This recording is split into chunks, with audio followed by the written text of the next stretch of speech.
Good morning. Do we have any public speakers this morning? Yes, we have one speaker, Madam Chairman. Okay. If that... Mr. Oren Getz.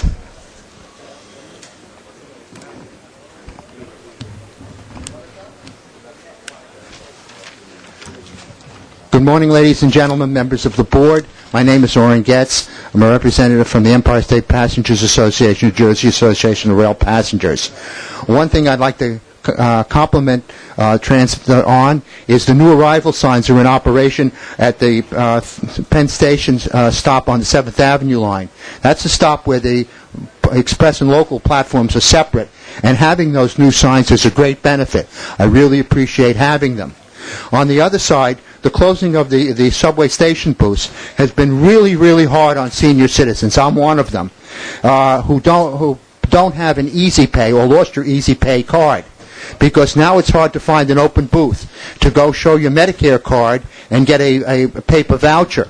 And then when on your return trip, it's just as hard to find a place where you can turn in the paper voucher and go through the special turnstile that allows you to get back on the system. I think a better system has to be done, and doing away with the paper vouchers to let you back in has to be done as soon as possible. Also, there's a huge problem with the call center that handles the Easy Pay cards. It takes between 30 and 45 minutes in the automatic call distribution queue just to get through to an operator. That unit is very understaffed, and it's outrageous that a person has to wait that long to call and say, look, I lost my Easy Pay card, or I need some help in getting the amount that's automatically deducted from my credit card fixed. That is just intolerable, and something has to be done about that call center and correct it. And also, if you do need a replacement card, it now takes 15 working days. That's 3 weeks. That's an awful long time. You go to a bank and you need a new bank card, they'll get it to you within days. 15 days is just much too long for that, and that has to be corrected. Somebody really has to look into that Easy Pay system and get these faults corrected. Thank you very much. Thank you. May we have a motion on last time's agenda? The minutes, rather? Oh. Yeah. Andrew? Before you do that, on page 1.2, you should probably correct the minutes. Instead of R132, it should be R142. And then we can have a motion for the minutes. Correction noted. Could we have a vote? All in favor? Any changes to the work plan? Hearing none, we'll move on to the operations report. Subway performance indicators. Carmen Bianco, please. Good morning. As I as I cover our report this morning, I just want to mention that January was also a very difficult month for us weather-wise, and you see that in our statistics. A few tidbits from the how that storm impacted us. We had 5 storms through the course of January where we had to lay up all our equipment underground. And when that happens, it impacts many other things, such as the ability to remove refuge, the ability to do mobile wash. So in the course of the month, it really challenges us to be able to do many of the things that our customers see. And again, it's you'll see it in the statistics. The subway weight assessment for January, the rolling average for system-wide subway weekday weight assessment was 78.4 in January 11. That's a slight improvement of 0.2% from 78.2 in January of 10. Moving over to on-time performance, terminal on-time performance for January 11 was as follows. System-wide weekday OTP was 83.5. That's a decrease of 8.3% from 91.1 in January of 10. And again, point out that we had 0 weather events in January of 09 as compared to what this January was like. System-wide weekend OTP was 92.3%. That's up 0.1% from 92.2 in January of 10. Inclement weather, right-of-way, and overcrowding were primary factors affecting terminal on-time performance. Moving on to key performance indicators, system-wide KPI was 82.1. That's down 2.6% from 84.3 in January of 10. System-wide passenger environment survey KPI was 91.9 in January, up 0.2% from 91.7 in January of 10. Staten Island's KPI for service was not reported. However, Staten Island's PES KPI was 89.3. That's up 0.7% from 88.7 in January of 10. Moving to mean distance between failure, that was up also in January at 193,371 miles. That's 9.6% improvement from the 176,405 in January of 10. The 12-month moving average was 171,431 miles. That's up 12.9% from 151,828 in the preceding 12 months. That concludes the report. Carmen, could I ask a question about the 6 line on weekday weight assessment at 65.8%? It was my understanding that in terms of the snow event, the lines in the West Bronx were more adversely impacted than the elevateds on the 6 line, and since most of the 6 is underground, why such dismal performance in February? I don't know if Peter's here. He may be in a better position to... is anyone here from... I'd have to look into that and get you an answer on it. That's a pretty startling number to be under 70%. Yes, Andrew? Carmen, when you say that KPI is down a certain percent, can you quantify what pieces are down, or just an overall down in the issue of service, not subway cars? Are you... Chart 14, page 3.16. What part of the service is down? Are you able to quantify that?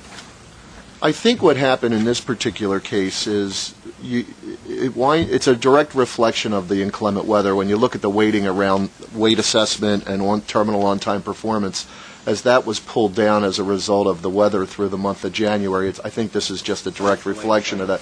Yeah, it's really the fact that there were a couple of events where we actually decided to pull back on service through 1 or 2 of those storms. But the three determinants that most likely affect KPIs are appearance, equipment, and information. And certainly in the month of January, we had more trash on the platforms. Because the overwhelming majority of resources are devoted to cleaning the over 2,000 stairways and getting them shoveled and clean. But we will look to see, Peter is not available today, and get you back a response in writing with respect to what were the actual causes. You know, the 6 is what I take to get to our little meetings, and you don't want me late. No, absolutely not. Okay. I have a question. Yes, Ira. Yes. I noticed that it's month from January 2011 to January 2010. Is there a way to have, not that I want to load this book up with even more statistics, but a rolling average, which would, we'd see trends better. Comparing 1 month to 1 month seems to be, a snapshot, at least once in a while I'll see a rolling average. We do that at the railroads. In other words, you look, the last 12-month average. 3.17 does show a 12-month rolling average on the KPIs. Oh, okay. I think that would be the better.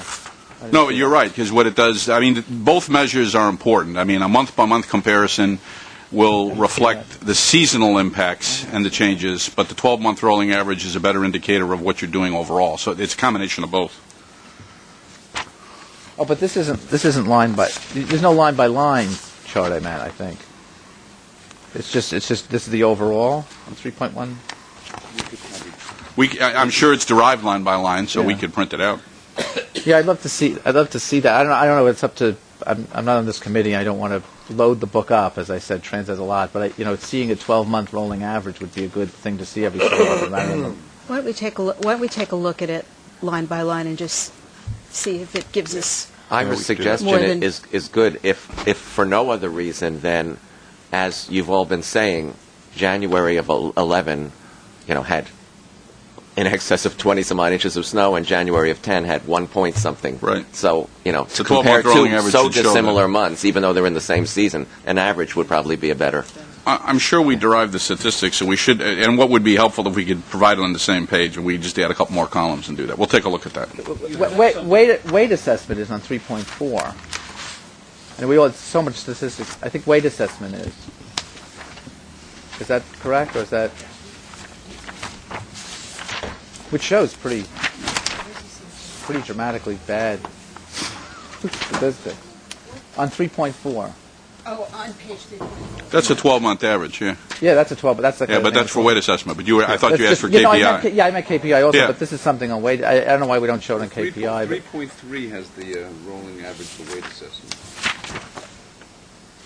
But not by line. But not by line. Up on Not by line. Okay. These are good suggestions. Ira, did you want to say anything about the 7 line? I think we were both disappointed in the customer communications when you had to take that line out for a weekend. Well, I I think- think it was not our finest hour in the way we communicated with the public about Well, that. it was a rather sudden thing. I know I happened to be on the train at the time, and it's not the weekend so much. I was on the train that Friday, and I get on. There was no. I signed up for the email alerts. There was no email alert, and I didn't get an email alert until an hour and a half later when I had to get back on the train. I assumed the delay was but the email alert seemed to be severely delayed, at least for that situation, and it's not uncommon. I mean, I know it's a work in progress, but it's not uncommon for you to get on the train and then you get the email alert, which doesn't help you very much if you're on the train showing you, and you get an alert that says that there's no service to Manhattan. So I don't know what we can do about improving that type of the immediate system. A week ago Friday, we found ourselves in a situation where for a period of days preceding that, over a 2-week period, we were having trouble with the track circuit in the Manhattan-bound C1 track. And the track circuit would continually go into degraded or failed mode, which inhibits the ability to run anything close to a 2.5-minute headway. The closest headway you could run with the track circuit out is probably 8 to 10 minutes. And I think at a point in time on Friday morning when Carmen and I inserted ourselves in the discussions that are going on in the organization, there was a large amount of support for, although we had the track out of service during the middle of the day to deal with the track circuit problem, there was a strong feeling that they wanted to reinstitute the service for the afternoon rush. But when we discussed with the key staff that were involved, we couldn't come to a critical mass of assuring that the quality of the rush hour would be good. And then we found ourselves in a situation where, and if you read the article today in the Daily News, I think it summarizes it pretty well, that is our most difficult tube in terms of clearance, and you really can't send crews or staff down there to troubleshoot a signal circuit and run trains at the same time. So, although it was a very difficult decision to make, the decision was made we would not reinstitute service for the afternoon rush. We would use basically the 60th Street tube and use the N and the Q for people to get over to Queensboro Plaza. And it was very short notice on that, and we apologize for that. That will not happen again. We will make these decisions much earlier than that. But then there was also an awful lot of discussion about what needed to be done to make a more permanent repair, because most of the repair actions that were taken, I think they were all well-intended, but they were not long-sighted enough in terms of the permanency of the repair. So once that was decided on Friday morning, which required the replacement of about 850 feet of tie plates and caulking of some leaks in the tunnel, which we did starting on Friday afternoon and had it done by Sunday afternoon so that we could have normal rush hour service on Monday morning. That was the decision that was taken at that time. So what we want to do is not do that again at the spur of the moment in advance of a rush hour and not give people notice. And ideally do it through the use of 53-hour GOs that would start on a Friday night and end up on a Monday morning.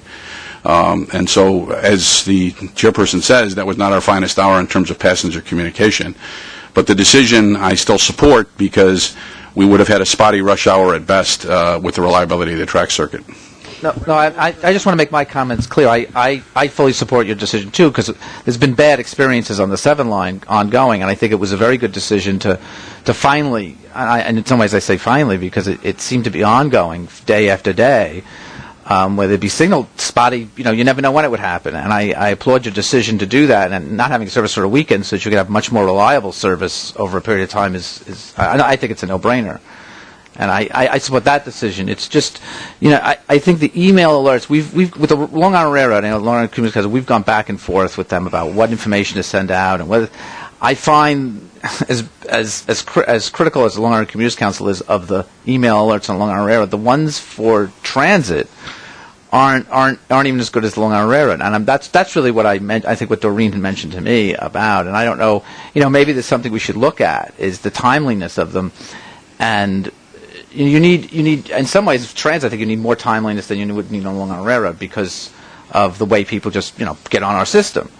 And if there's a delay, if there's something, if service stops if you don't tell someone within 10 minutes, they're stuck. But well, the decision was made relatively late. The decision was made around 2:15, but still the timeliness we could have done better. But there was no service at 2:15. I'm telling you, there was announcements on the platform at 2, and there was no service. So, and there was no alert about that. Not the weekend diversion. That decision was probably made subsequent to the time I got on. But that's we made a decision to cancel the afternoon rush hour at around 2:00 in the afternoon. That's how late that decision was taken. Yeah. We still should have made an email and an alert. There's no ifs, ands, or buts about it. We actually had a midday GO that day because we were really hoping to solve the problem that afternoon and put the service back in for the evening rush. As Tom mentioned, it was around 2:15, 2:30 in the afternoon when we realized that was not going to be the right decision, and that we would it would cause more problems than to try to deliver the service and just take it out and solve the problem once and for all. So that's why that decision was made. There was a second question here about the high water or the melt off. Under river tunnels have sumps for a reason. They always have water. You gather the water in the bottom and you pump it out. This time of year, generally, the groundwater is at a higher level because of the snow melt-off, and so we will see a greater amount of water in the tunnels. But I won't tell you that was the cause of this. We've got an extenuating condition in the tunnel that we just need to stay on top of in terms of cleaning the troughs and making sure everything's working properly, and also make some of these more permanent repairs so water conditions won't affect track circuits, signal track circuits like that. We noticed that you and Carmen got into that tunnel yourself, and we applaud you for that. You set a great example, and you certainly did everything you could to be on top of it. So it was a great response from the top down, I think. Thank you.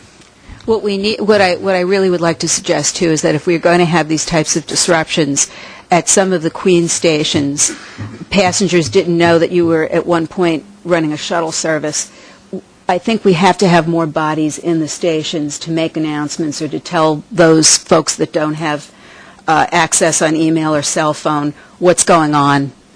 Chuck, did you have a question? I have a couple of interrelated questions of my Bronx-related issue.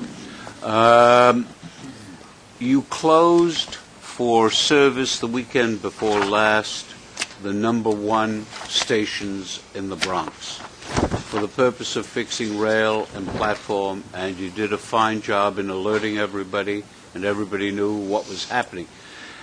Is the outcome of that kind of a closure a opportunity really to fix the stations, really to fix the trackage, or is it just part of a care process that's temporary? Well, in this particular case, I'll let Fred provide more detail, but a lot of the outages were to support capital work that was ongoing on some of the stations up there, Dykeman in particular.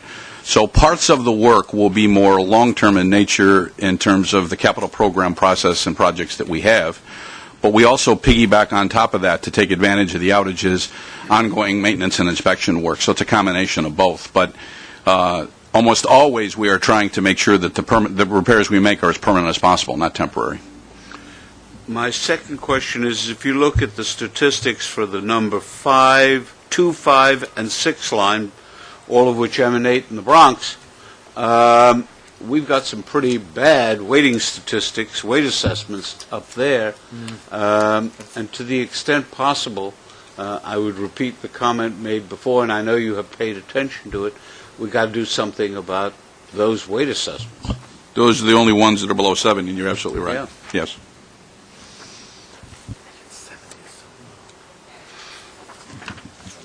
Should we move on to safety? Okay.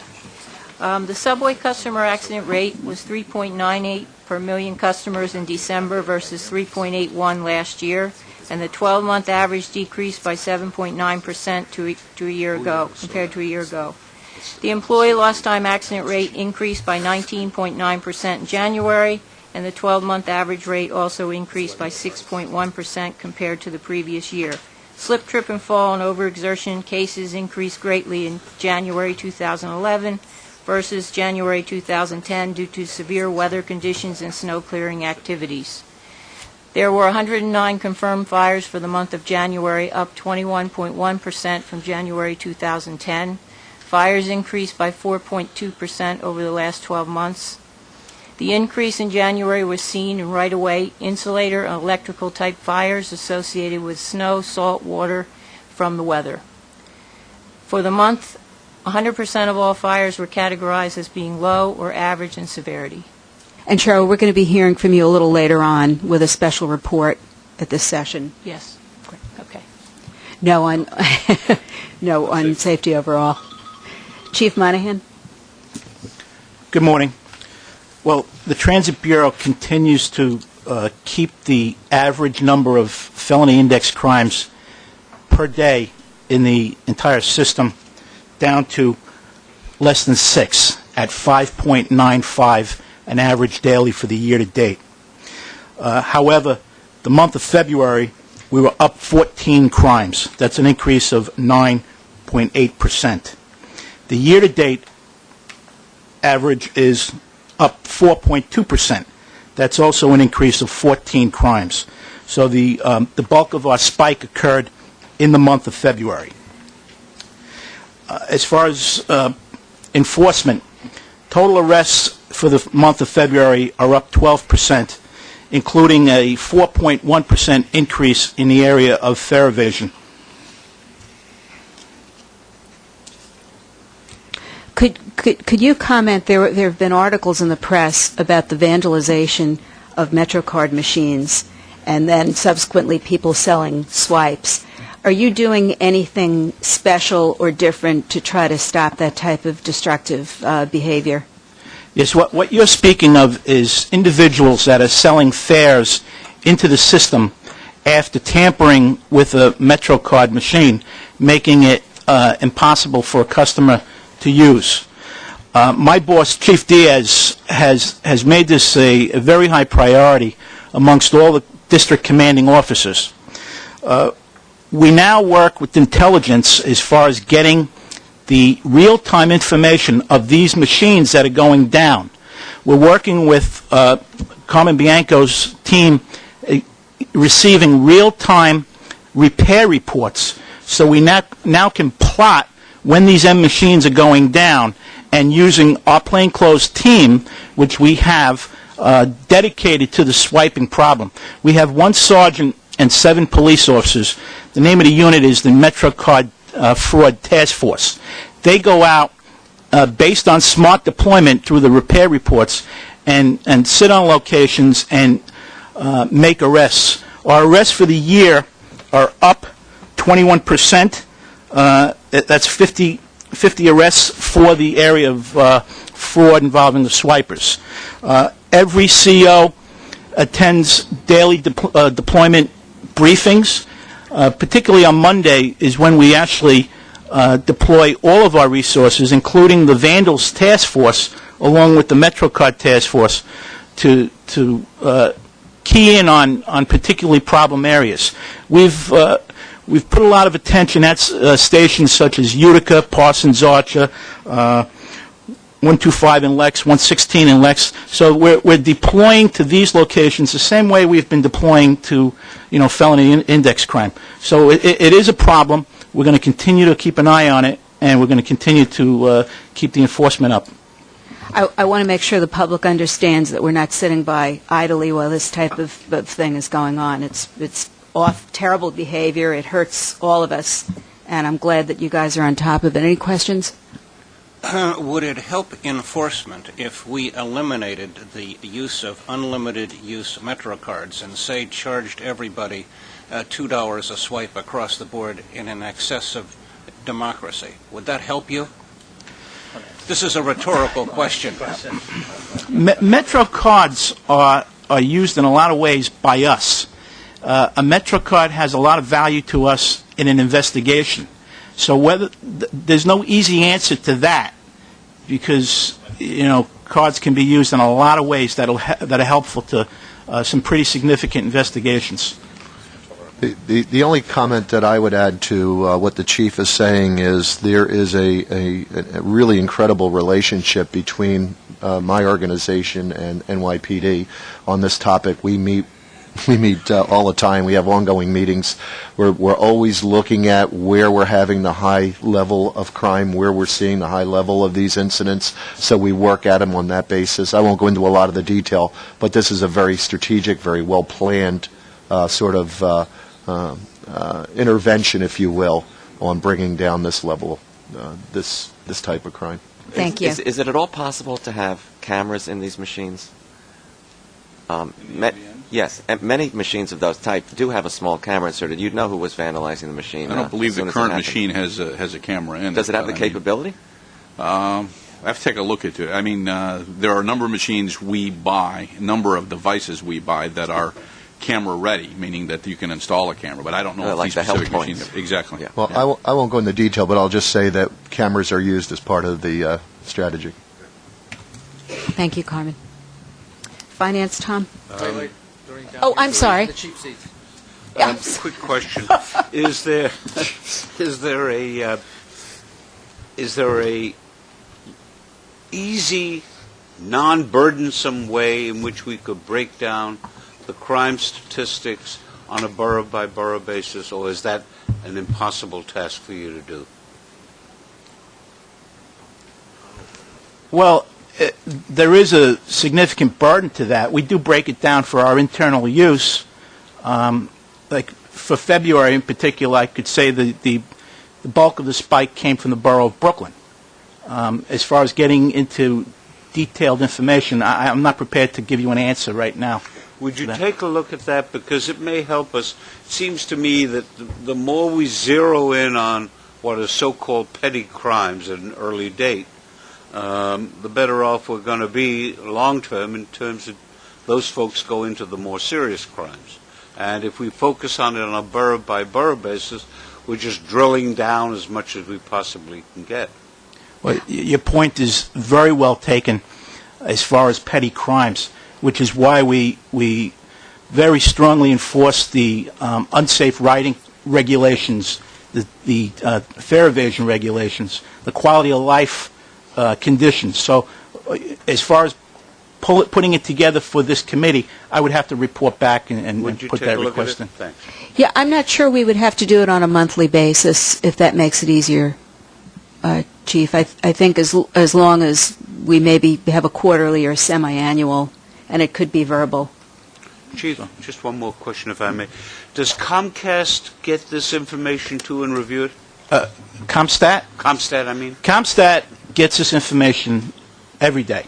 Okay. In fact, the Transit Bureau had its own ComStat at One Police Plaza 2 weeks ago, where all of these issues were discussed at the very highest levels of the police department, including the swiper conditions.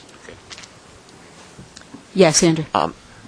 I asked this many months ago and have yet to get an answer. I think Chief Diaz is working on it. Can you quantify where the fare evasion incidents occur, and is it where there are unattended entrances, slam gates that people hold open, that kind of thing? Well, the obvious and easy way to quantify it is to provide you the fare evasion arrest data as far as numbers go. I would love to get that.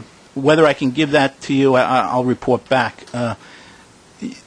You want specific locations of... Yes. That I would have to inquire. Thank you. Anything else? Tom? Finance preliminary January 2011 fare box revenue was $271.1 million, or $10.2 million below budget, mostly due to the snowstorms. The average non-student fare in January 2011 was $1.60, which reflects most but not all of the impact of the December 30th fare increase, since some riders used passes purchased at the old prices during January. By comparison, the preliminary average non-student fare in February was $1.62. In constant 1996 dollars, the average fare fell from $1.39 in 1996 to $1.10 in 2011, which reflects the full impact of the fare increase. Preliminary January 2011 operating expenses before depreciation and other than personal expenses and benefits were below budget by $11 million, primarily due to the favorable timing of non-labor and fringe benefit expenses, partially offset by the impact of multiple snowstorms, which resulted in higher overtime costs and reimbursable underruns. January 2011 ridership was 178.1 million, or 4.1% below budget, mostly due to the impact of the snowstorms. And average weekday subway ridership was 4.9 million, a decrease of 1.4% over the prior January. Adjusted for weather, we estimate that subway ridership would have increased over 1% had we not had the weather. January 2011 average weekday local bus ridership was 1.9 million, a decrease of 11.5%, with at least 7 percentage points of this decrease attributed to the storms. And the January 2011 average weekday express bus ridership was 40,000, a decrease of 6.5% from January 2010. Average weekday paratransit ridership was 23,000, a decrease of 17.4%, due mostly to reduced travel demand and the impacts of the snowstorms. When we knowingly suspended service on a number of those snowstorms rather than risk stranding people. An early look at the preliminary February 2011 financial results. Farebox revenue was 3.7 million below budget, mostly due to low bus ridership. February 2011 operating expenses before depreciation and other than personnel expenses and benefits exceeded budget by 12.7 million. That's 2.8%, primarily due to the higher labor cost and the unfavorable timing of expenses and higher overtime. Year-to-date preliminary operating expenses slightly exceeded budget by 1.6 million, which is 0.2% of our budget. Any questions on this? Tom, when you report lower bus riding statistics, is that a percentage of that storm-related and a percentage of that due to the service cuts that happened in June? Well, before the service cuts, ridership was falling. That's why some of the service cuts were instituted, but it's a combination of both, yes. And the bus service on the storms was more heavily affected than the subway service was. With respect to Ezra Pound, April is not the cruelest month around here. We had a pretty bad January all in. And is the expectation that February is going to start turning a little bit? We didn't have as much. Oh no, we had quite a few storms in February. Have you seen the initial results yet, Carmen? I haven't seen them, but I can. Leading into February, I think it was February 2nd and 3rd, we had a very, very significant storm. And when we lay up the fleet underground, we will affect the rollout of the express service in the morning, and those runs would be affected. They would be basically treated as terminal cancellations, even though they're not. The service runs, but from a performance statistics standpoint, we count them that way. So I think, and until we see the numbers, we'll know for sure. But I would say you will probably see a fall off in on-time performance and subway weight assessments for the month of February as well. All right, Capital. Good morning. I'm sorry, Chuck. Could I just ask one semi-rhetorical question against interest? If you will look at page 4.12, I notice that there are 261 lawyers around, and I'm reminded of Shakespeare's deathless prose, and ask, at some point, can someone tell me why transit needs 261 lawyers? Not now, but at some point, please. Well, I mean, part of the answer short is tort reform, but we will give you a response. Those are not all lawyers also, right? That's total head count. Oh, okay. But we will give you a written response to all the board members. Marty will weigh in on that. Yes, sir.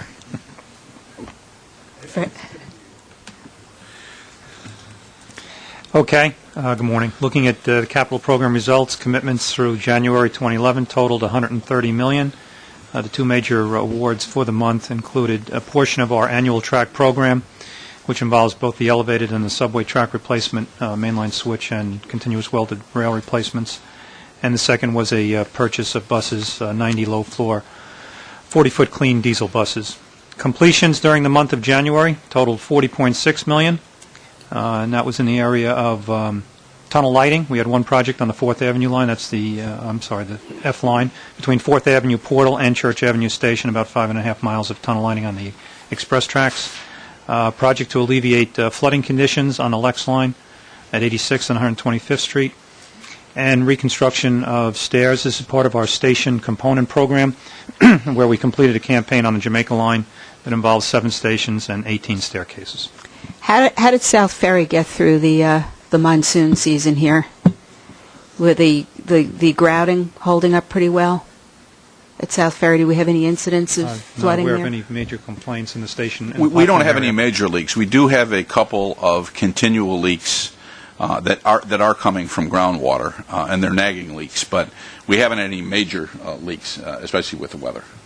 No, 86th Street is a mess. When you go down the steps, you practically need a rowboat to take you to the turnstiles. It's really bad. I don't know if there... Could we put in floor drains or something, or is there any way to alleviate that? 86th and Lex? 86th on the Lex, yeah. Well, this effort was up in the street to control the water coming through the vent gratings and the staircase also.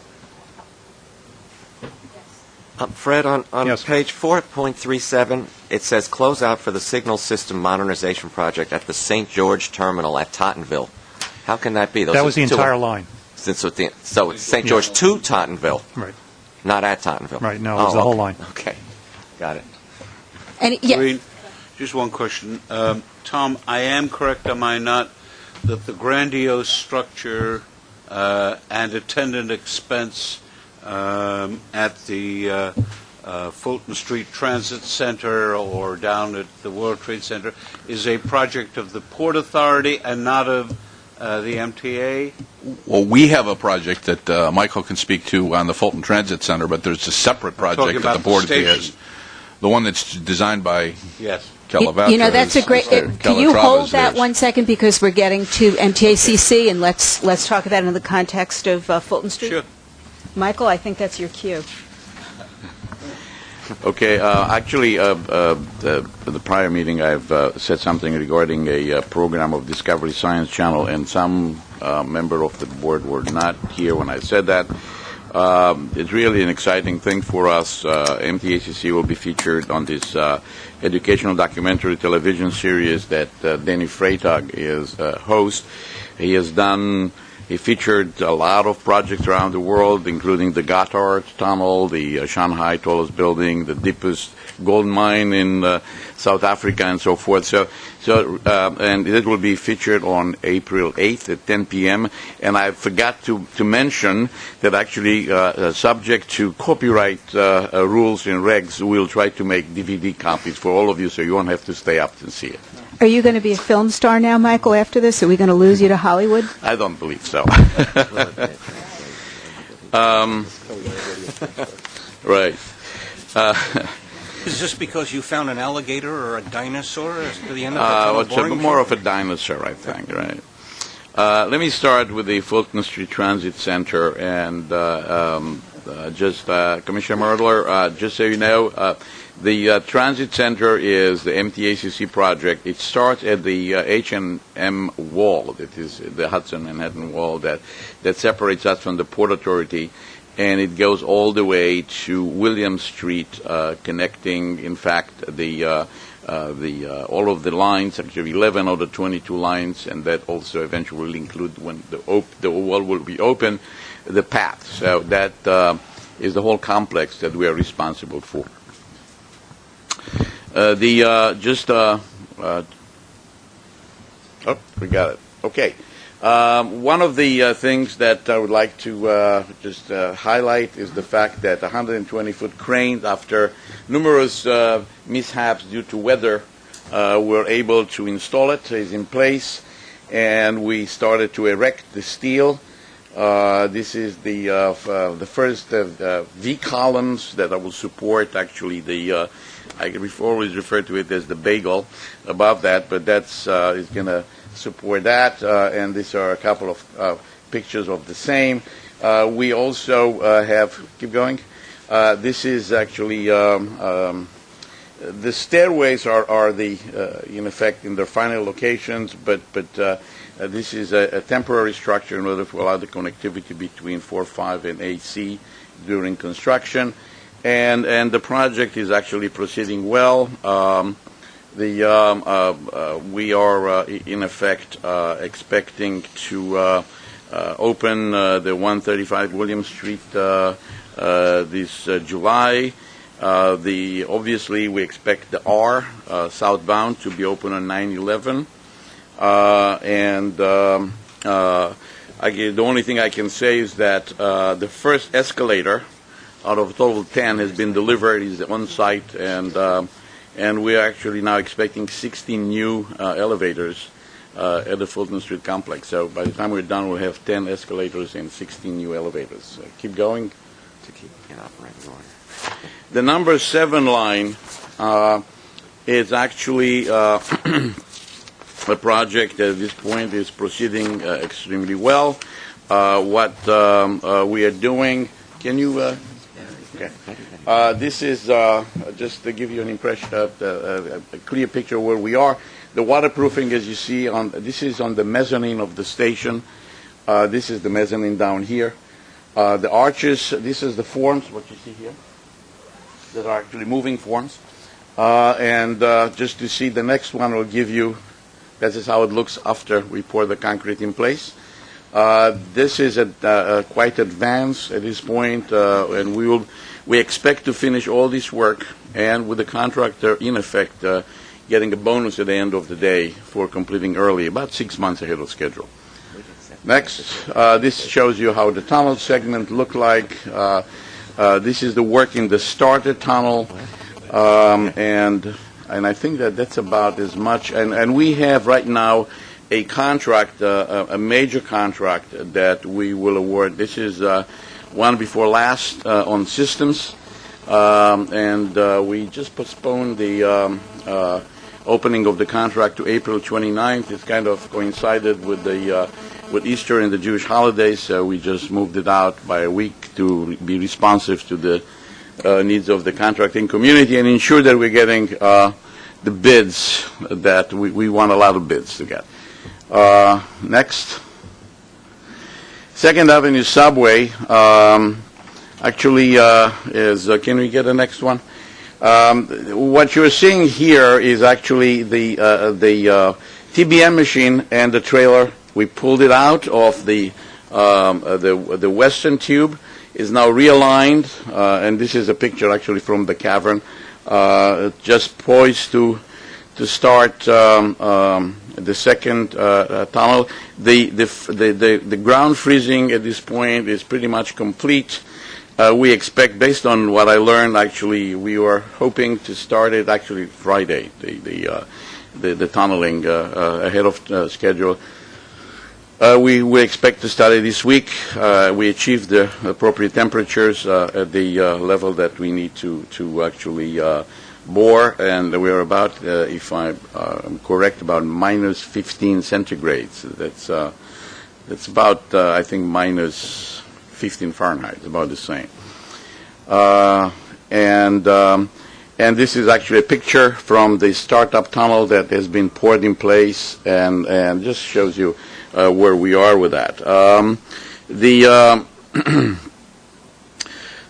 I think that in terms of pictures, okay, this is sometime last month we started to do a major job in cleaning up and being a better neighbor. This is the behemoth that at 95th Street, this is 94th Street. Actually, 93rd, 92nd. And this is where we are removing all the muck.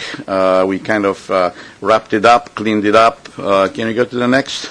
This is how the fence looked from behind. We put at the corners various signs to be able to allow people to know what businesses are open on that particular block, rather than trying to let them know 5 blocks before, and they have to be geographers to find out where they are.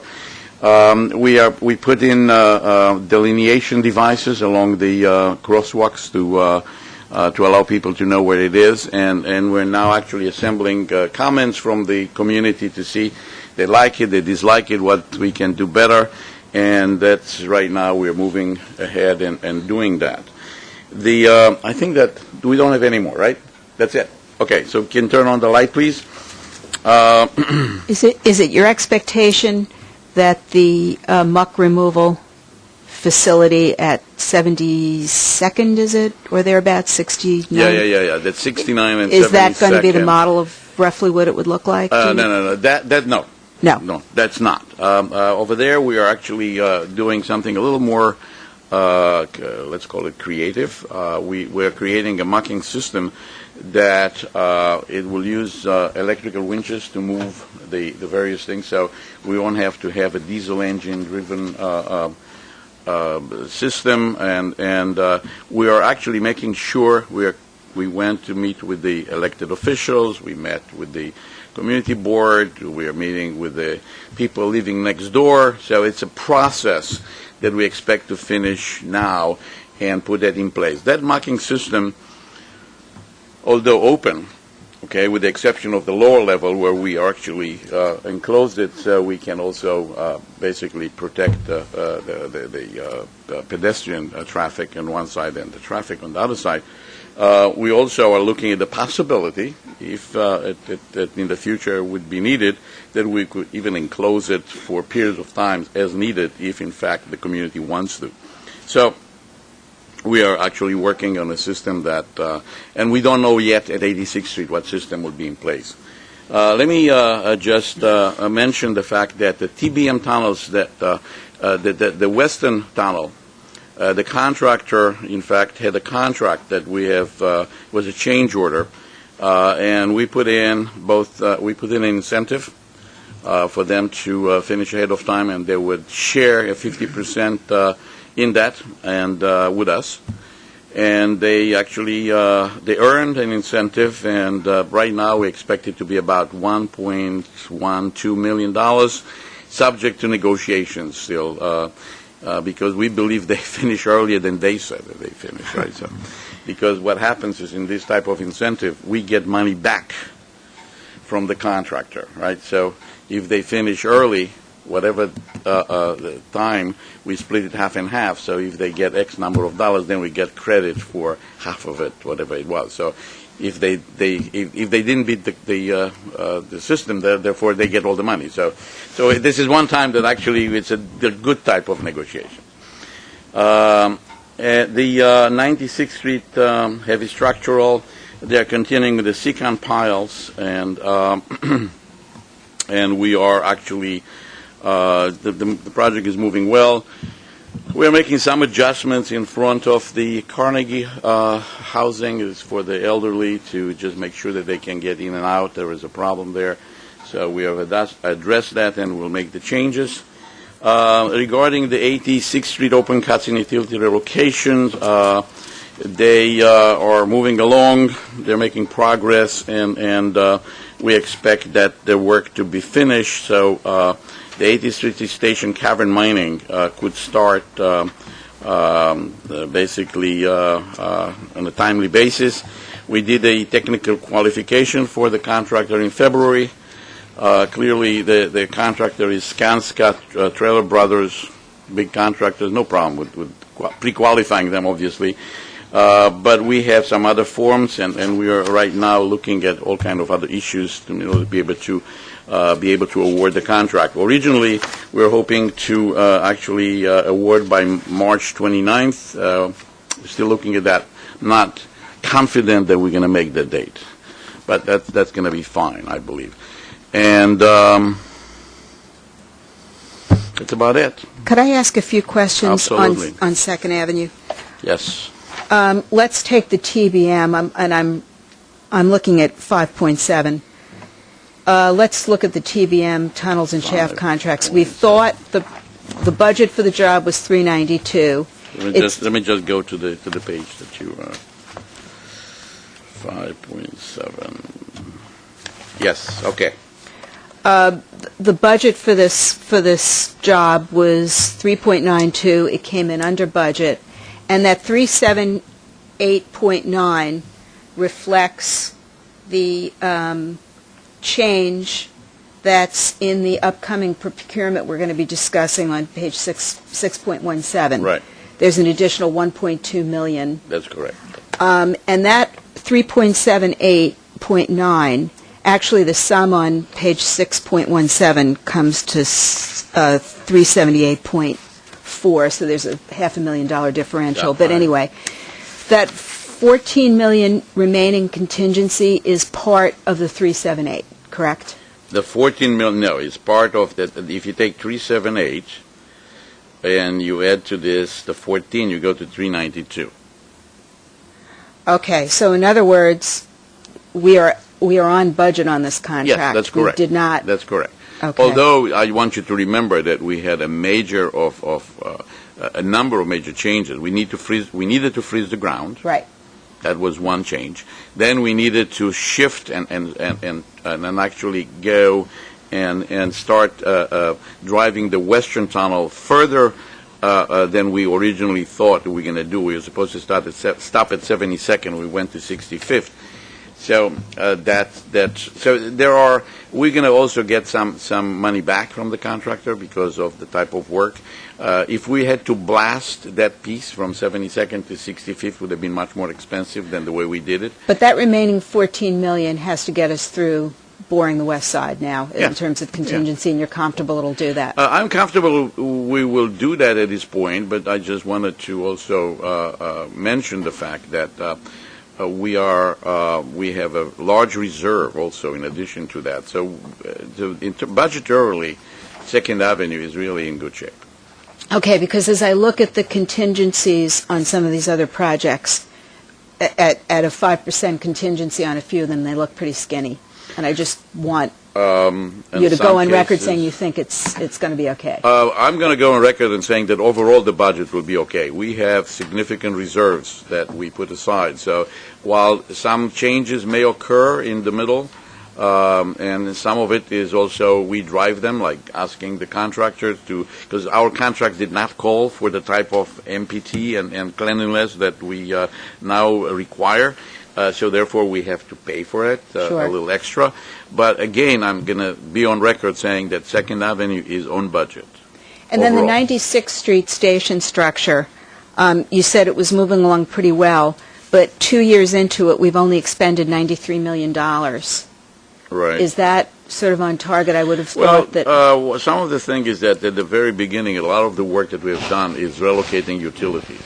Okay. So the heavy civil starts now when we're going to put additional secant piles and slurry walls, and let me put it in a although the heavy civil starts now when we're going to kind of segregate everything and start hanging utilities and putting decks and so forth. So that's going to be the part that it will We'll move forward now. And could I take it that you'll be bringing the 86th Street station structure to us next month, or? The 86th Street station is a low bid, so I'm not going to bring it to the board I will notify you when we get it, when we're able to give it an NTP.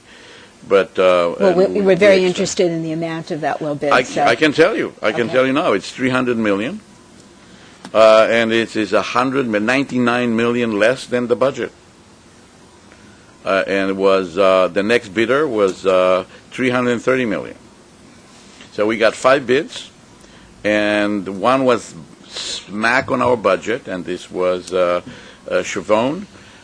We had the Skanska at 300, Conti at 330, and then we had 2 other bids at somewhere between 394 and 460. So the spread is good. That sounds like a real bidding contest. Yeah, it is.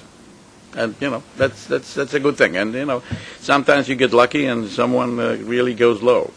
And it's a really quality contractor. We couldn't get any better than Skanska in that regard. So, are there any other questions about any of the numbers on any of these projects? Yes, Mark.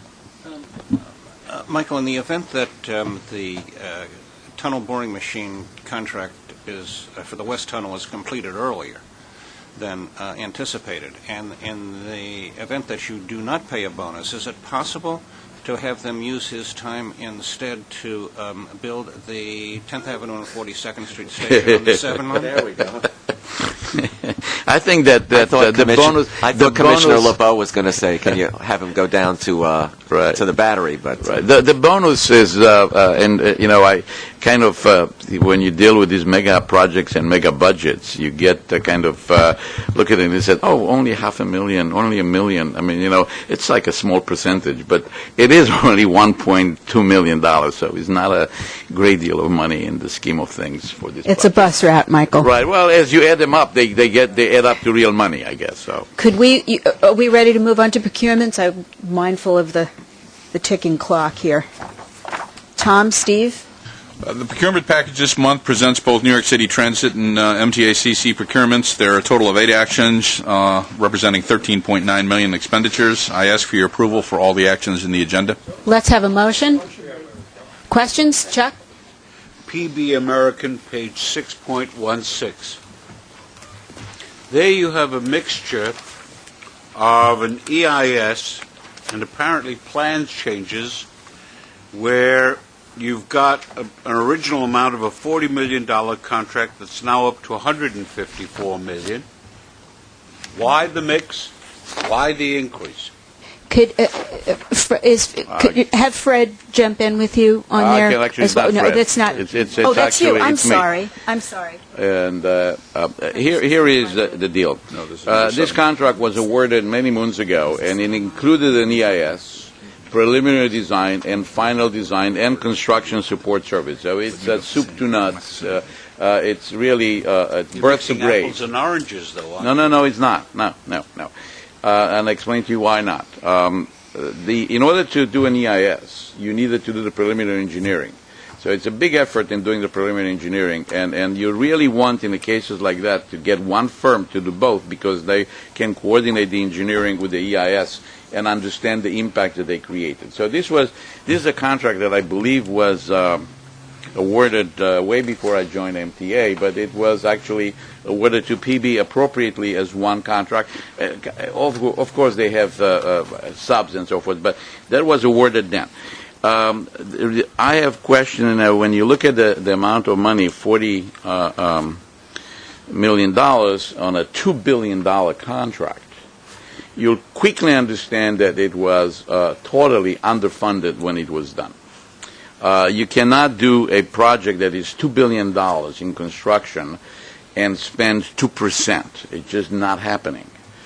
And that includes also, in addition to that, you look at the EIS. The EIS alone, my recollection is, looking in some historical data, was $52 million.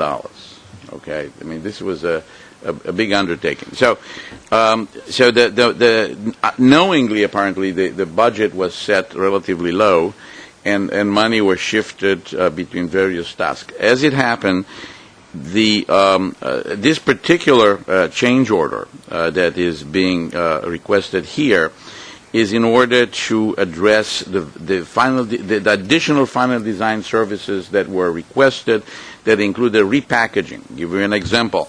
In order to save time, we are in this particular case are repackaging the systems from multiple contracts into one. We have repackaged the Site P, that is the last one, and we are bringing it forward now. So, in addition to that, there was not enough money that was put in the contract originally also for construction support services. So that's kind of a number that was negotiated with them, and they went ahead and they did the work without, on the speculative basis, at risk, okay? And this was done with the full discussions with our funding partner, that is Hudson Yards Development Corporation, that they were very much aware of that. And on top of it, just so I just make clear, the original scope for the number 7, excluding the 10th Avenue station, that was not part of the original, the final budget that we had, is still there, although at this point there were other costs that were incurred that had nothing to do with number 7, that they are being funded by the city, that have to do with various development sites and requirements by others in order to prepare the sites for the future. Michael. So we are within the original scope, although this seems like an increase. We are pretty good. We are there. My concerns are on two levels, and I would hope I'm not focusing on yesterday. That was not on Right. your watch. Right. But what I am focusing on is on tomorrow. The idea of combining the numbers as presented to us between an EIS activity and other engineering work doesn't help. You should Yeah, no, we did bifurcate. not combine. The 5.6 had nothing to do with the EIS. It just, I think that this maybe gave a historical context that it was started whenever and included that. But if you want a specific breakdown exactly what it includes, that's not a problem. We can provide that. The easily. second part is where you have a mega project, and somebody, before anybody watch here, lowballs it, that's troublesome. They did not necessarily lowball the budget. Let me just within the 2.1, the money has been allocated in different ways. So then eventually the reallocation occur, and we still have, quite frankly, a significant amount of reserves on the project. We started the project with $100 million of reserves, and we are basically towards the end of it, we still have about $65 million in reserves. So we are actually doing pretty well. I think the point is, if I could paraphrase it, and Andrew, you said it troubles all of us, that when you see a firm come in at a price that we know at the onset is simply not realistic, to have the types of services they were providing at less than 2% of the contract cost, everyone should have been shaking their heads and saying, what's going on Well, here? actually, it's important, and Bob has mentioned to me, that there is something here that's called prior modification, including options. Right. And that brings you to $114 million. Can I add something here? Well, first I'd like to point out that all of us answering these questions have no knowledge of what happened in 2002. So there's some inappropriateness here. But I will also tell you that normally when you're doing an EIS and the engineering, the two of which have to go hand in hand in order to get to the final point, what I have seen in the past, and this may be the case, I don't know, I wasn't here myself, Neither was I. that the original amount was only for the EIS, with the modifications being for the engineering. And the reason for that is quite simple.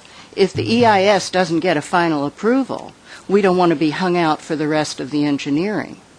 However, and I have made this comment more than once, I find that there should have been, or something that would make it easier for us to understand, is if the modification numbers, which we do see in the original RFP, but then don't see again in the original award, we'll see the EIS and the modifications that might come. We never see those numbers again. So when we look at it this way, we have a really bad taste in our mouth. All I'm saying is, since none of us know whether this is one of those examples, we need to get the right information before we continue the discussion. And in the future, it would be helpful to have the modification numbers that are also approved as we do the original award listed for us. Okay. And other than that, I think we ought to move on. Michael, could you get I'll, more of that I'll detail? try to get it actually within 24 hours to you. Because I need to move on this, because PB has been on the hook since last August with this money. So. Okay. Any other questions on procurements? Can we take a vote about moving them to the board? All in favor? Aye. Any opposed? Okay, we have one presentation. Yes, Twice a year we give a presentation on safety with respect to performance prior year, as well as goals and objectives. Cheryl, if you could be quick. Okay, I'm going to talk about the 2011 safety goals and initiatives. The New York City Transit employee lost time accident rate goal for 2011 is a 5% reduction from the 2010 lost time rate. That would be a change from 3.04 lost time accidents per 100 employees to 2.89. We had a 1.7% increase in the lost time accident rate in 2010, and the two highest accident rate categories were slip, trip, and fall and overexertions. Now I'll go through some of the 2011 employee safety programs.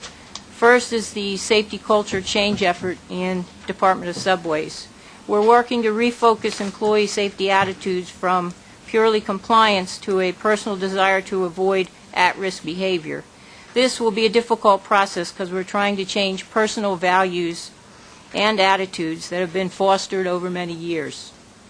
The first step was a presentation to high-level managers that occurred in December 2010, and a safety culture task force was established in February, and it consists of 15 managers facilitated by an expert in organizational development.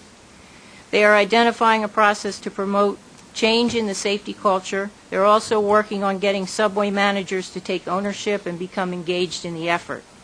The Safety Culture Task Force also made a presentation on March 16th to the top 50 managers in subways.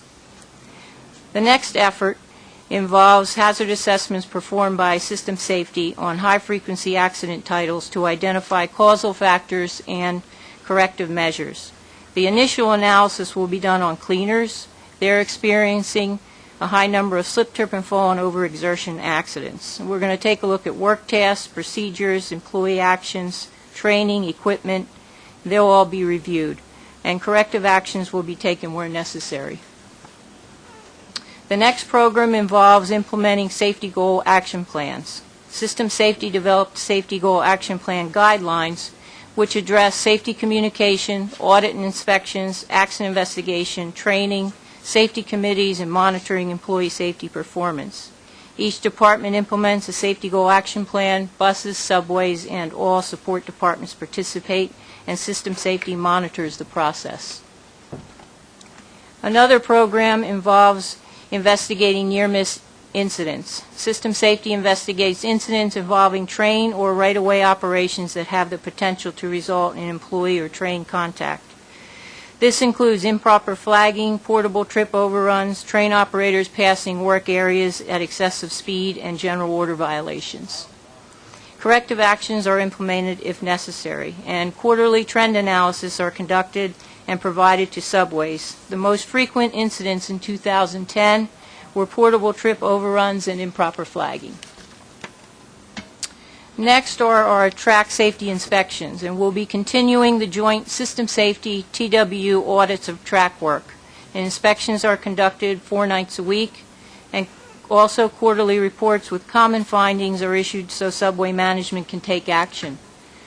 Common findings in 2010 include improper flagging, some personal protective equipment issues, inadequate worksite lighting, and training deficiencies. We also instituted a pre-job inspection program where joint management and union inspections are performed in advance of major track projects and large maintenance jobs.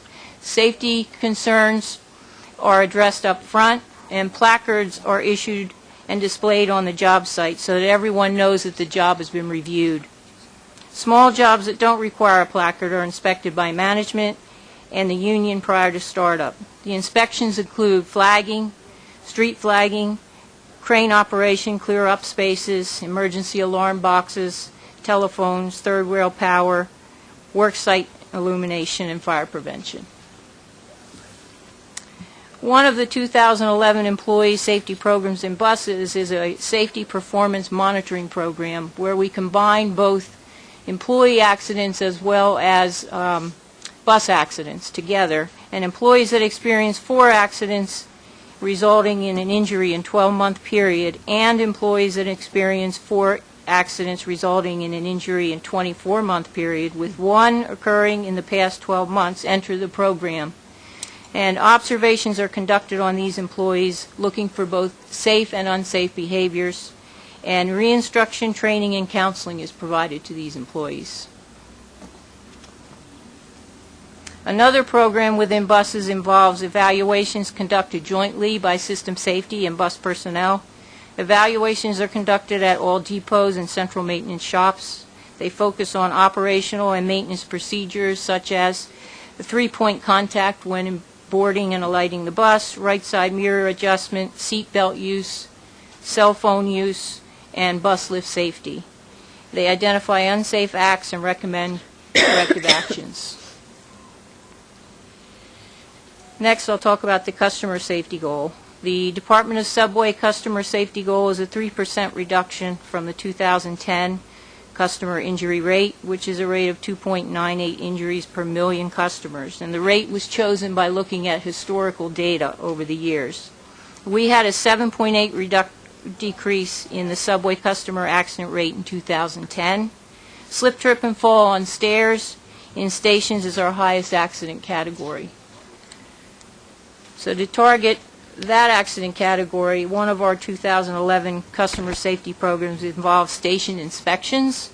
Each station is inspected every 3 days by supervisors, and when we select our top 20 slip, trip, and fall stations, they're inspected daily by field supervisors, weekly by maintenance supervisors, and monthly by managers. The stations under rehabilitation are inspected weekly by supervisors and monthly by managers. Defects are prioritized and corrected. Also, system safety audits this program to make sure that it's running as it should be. Another effort is aimed at fire prevention, and manual track cleaning is performed within stations every 2 weeks. Tracks with stations that have a high volume of trash are cleaned once per week, and 2 vacuum trains will be operated, and the goal is to vacuum 600 miles of track in 2011. System safety also performs random inspections on the platform and on the track areas monthly. And we had an increase of 18 fires in 2010 compared to 2009, but 2009 and 2010 were 2 of our lowest over the past 10 years. And that concludes my presentation. There's anything that we could do that's more important than ensuring that both the passengers and the people who work for this agency are safe and have a safe environment to work in. Do you feel that you're getting places in terms of changing some of the cultural attitudes towards risk and safety? Yes, it will be a longer process. As we said, we would want them to move from purely a mandatory compliance, feeling that they have to follow these rules, but they should want to follow the rules. And why do they want to follow the rules? I don't know if you want to expound on that a little, Carmen. Yeah, when I joined the agency a little over a year ago, there were a couple of things that happened. First of all, we had the terrible experience of an employee fatality last year, and we had several near misses shortly thereafter in the same time frame. That, to me, coupled with the fact that when you talk to people, there was a perception that it's productivity over safety. Now, no one will say that, but there's a perception in the field that that's the case.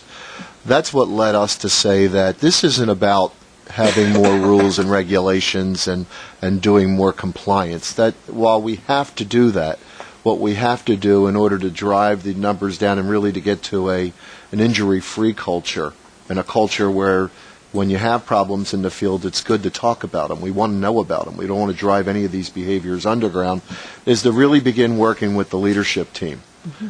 In my mind, at the end of the day, where we want to go with this is to get it down to the MS1 level, to the first-line supervisor level, because that's really where the rubber meets the road in terms of protecting employees day in and day out. But in order to get there, we really have to start with the leadership. And so what Cheryl described was really an effort at my level, with my team and the top 50 people in subways, to really get aligned around what are the values, what do we stand for, what are we willing to accept, and how are we going to make this transition? Because we don't need more rules and regulations. We've got all we need. It's a matter of how do you get that effort within people to follow those rules and regulations even when there's nobody around. And Carmen, 4 accidents within a 12-month period that result in an injury send someone to remediative That's in work? That's on the bus side. On the bus side, yeah. They have that program where they're trying to target or at least have an idea of which people are having the accidents, and it's both, they're combining both customer bus operators that may have a bus accident with also employee accidents. So those 4 are counting both of those, and then they're counseled, they're evaluated They're retrained where necessary. It sounds like it's 3 too many, though. I would think if there's an injury after one incident, if it turns out to be the driver's fault, if it's not the driver's fault, you could maybe have some latitude on it. But wouldn't you want to send that person to some sort of corrective? Yeah, they also do have it where they're rating each bus accident as a preventable accident or non-preventable accident. And if it is rated as preventable, they do go through a training program as well. But this is something in addition to that. The best place that you'd want to get to in the long run is to really avoid the injuries and know about the problems before you have the injury. So to get to the real cultural state that is really highly effective, you want to start having reporting on things that were near misses as opposed to actual situations. I'd like to add something. I mean, we've got quantifiable goals up because I think if you don't set marks and you don't measure your performance, you can't gauge whether you're improving. But there's a long discussion within the organization.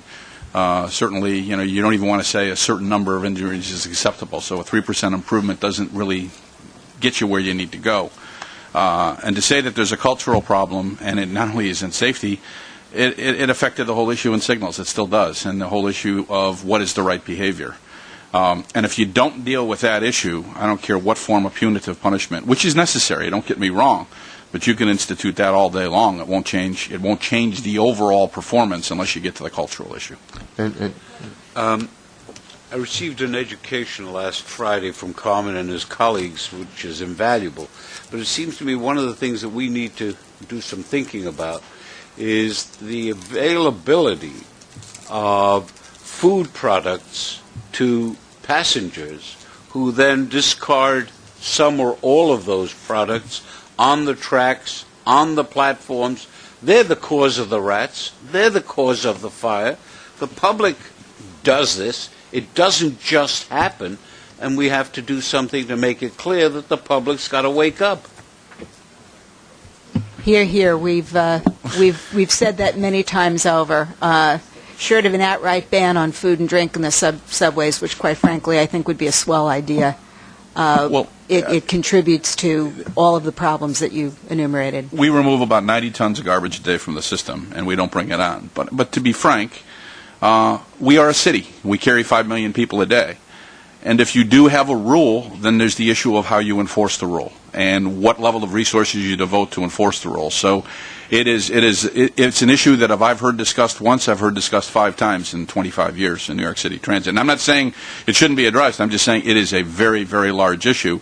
But we are a city of over 5 million people. Well, people love the Washington. We also have elected officials who make claims concerning rats, and they ought to be complete in their comments as to what brings the rats to the platforms and to the stations. Yes, Mark. Carmen, if you're going to be this introspective and motivational and inspirational with respect to the leadership, you've got to be careful. Somebody might ask you to coach the Knicks. They can't. Do you really want to comment on that? They can't. There are have some it. thresholds one will not cross. They can't have Carmen, and Hollywood can't have Mike. So that's that. Any other questions before we close the meeting? Okay. Could I have a motion to adjourn? All in favor? Thank you, and see you next month.